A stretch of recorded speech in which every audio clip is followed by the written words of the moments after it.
السلام علیکم ورحمۃ اللہ وبرکاتہ۔ حامدوں و مصلیاً اما بعد۔ اللہ تعالیٰ کے فضل و کرم اور اس کی توفیق سے کتاب التوحید کا سلسلہ وار درس جاری ہے، اور آج ہم باب ما جاء فی الرقیٰ والتمائم کا آخری درس سنیں گے، کیونکہ اس سے پہلے 2 درس گزر چکے ہیں۔ اللہ تعالی ہمیں سمجھنے اور جو کچھ ہم سنتے ہیں ان پر عمل کرنے کی توفیق عطا فرمائے۔ حضرت رویفع رضی اللہ تعالی عنہ فرماتے ہیں، رسول اللہ صلی اللہ علیہ وسلم نے مجھ سے فرمایا، یا رویفع لعل الحیات تطول بک فاخبر الناس ان من عقد لحیتہ او تقلد وطرا او استنجى برجیع دابۃ او عظم فإن محمدا بری منہ، رواہ الامام احمد فی مسندہ۔ اے رویفع، شاید تم دیر تک زندہ رہو،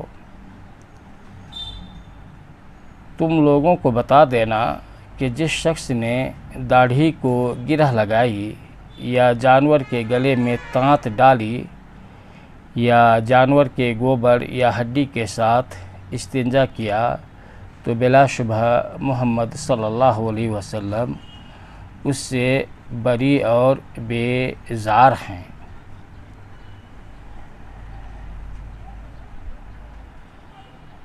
داڑھی کو گرہ لگانا جائز نہیں، کیونکہ اس میں غیر قوموں کی مشابہت ہے، جیسے یہ فعل اجمی کرتے تھے اور اب سکھ وغیرہ کرتے ہیں، یا اسے ایسے انداز میں بٹ دے کر رکھنا کہ بال گھنگھریالے ہو جائیں یا دیکھنے والوں کو چھوٹی نظر آئے۔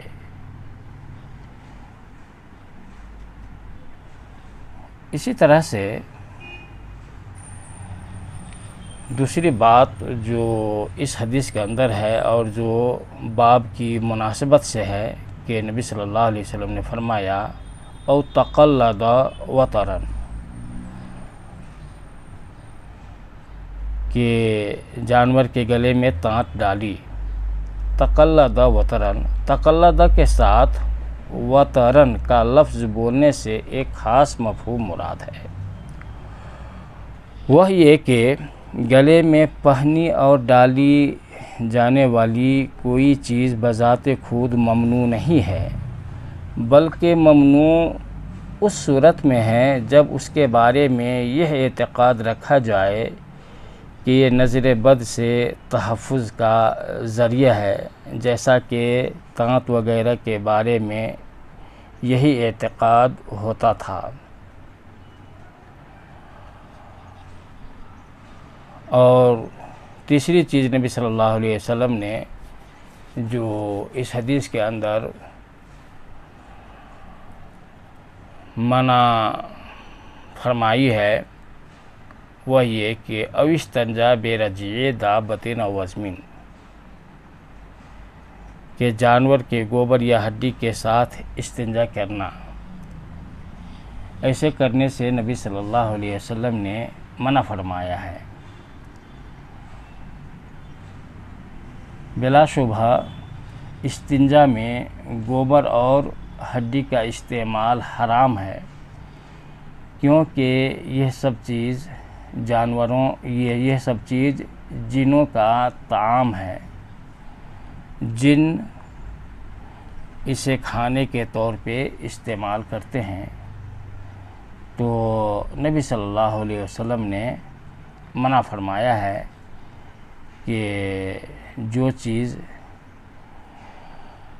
جن کے غذا کے طور پہ استعمال ہو رہی ہو اور اسے آدمی استنجا کرے،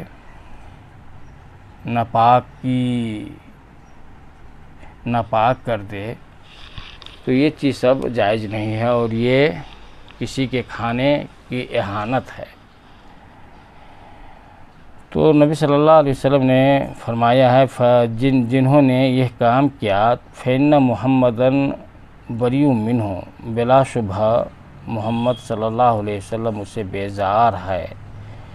یہ ایسا جملہ ہے جس سے یہ ثابت ہوتا ہے کہ یہ افعال کبیرہ گناہوں میں سے ہیں اور یہ اللہ اور اس کے رسول کی بہت بڑی نافرمانی ہے۔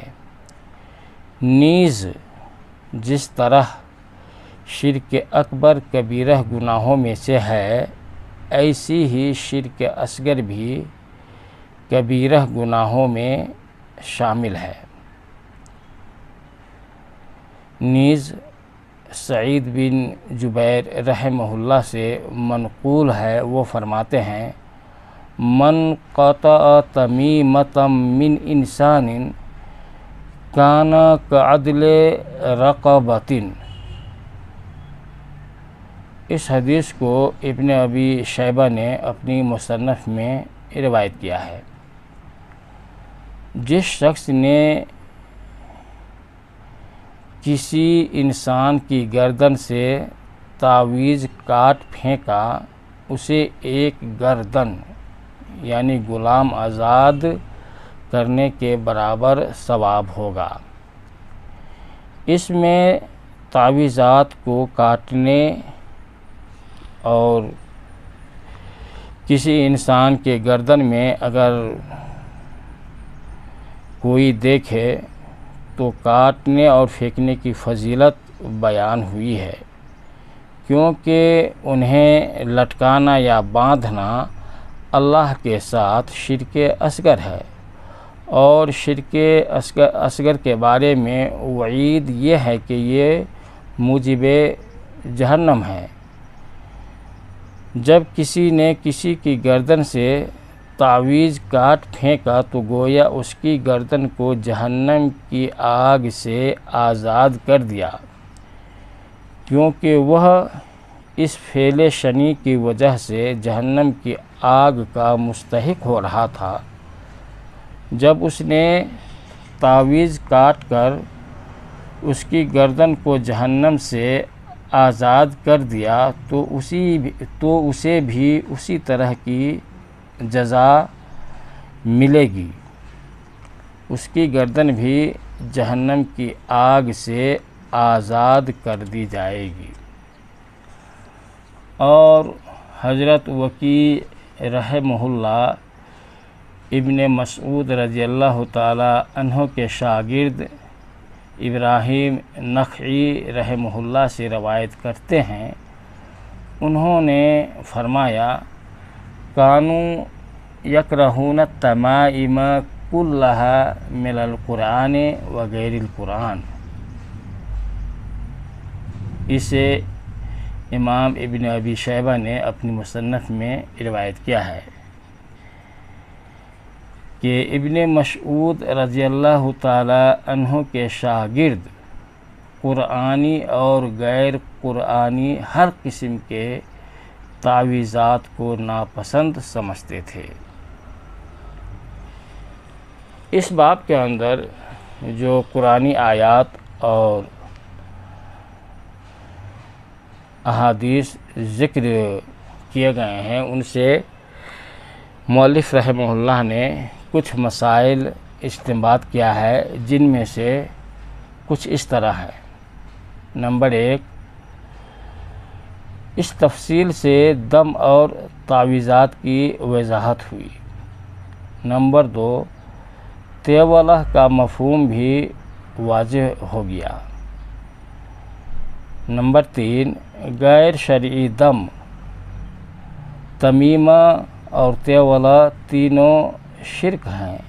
نمبر 4، نظر بد اور زہریلے کیڑوں کے کاٹنے کا غیر شرکیہ دم ممنوع نہیں ہے، یعنی اگر زہریلے جانور یا کیڑے کاٹ لے تو وہ دم جس میں شرکیہ الفاظ استعمال نہیں کیے جاتے ہوں تو ایسے دم کرنے سے کوئی حرج نہیں ہے اور منع نہیں ہے۔ نمبر 5، قرآنی تعویذات کے بارے میں اہل علم کی مختلف آراء ہیں، بعض نے انہیں جائز اور بعض نے ناجائز قرار دیا ہے۔ نمبر 6، نظر بد سے تحفظ کی خاطر جانوروں کے گلے میں تانت وغیرہ باندھنا شرک ہے۔ نمبر 7، تانت باندھنے والے پر شدید وعید وارد ہوئی ہے۔ نمبر 8، کسی کے گلے میں باندھے ہوئے تعویذ کو کاٹ پھینکنے کا ثواب اور اس کی فضیلت بھی عیاں ہو رہی ہے۔ نمبر 9، امام ابراہیم نخعی رحمہ اللہ کا قول اہل علم کے مذکورہ بالا اختلاف کے منافی نہیں، کیونکہ ان کے کلام سے عبداللہ بن مسعود رضی اللہ تعالی عنہ کے اصحاب یعنی شاگرد مراد ہیں۔ وصلی اللہ وسلم وبارک علی نبینا محمد وعلی آلہ وصحبہ اجمعین، والسلام علیکم۔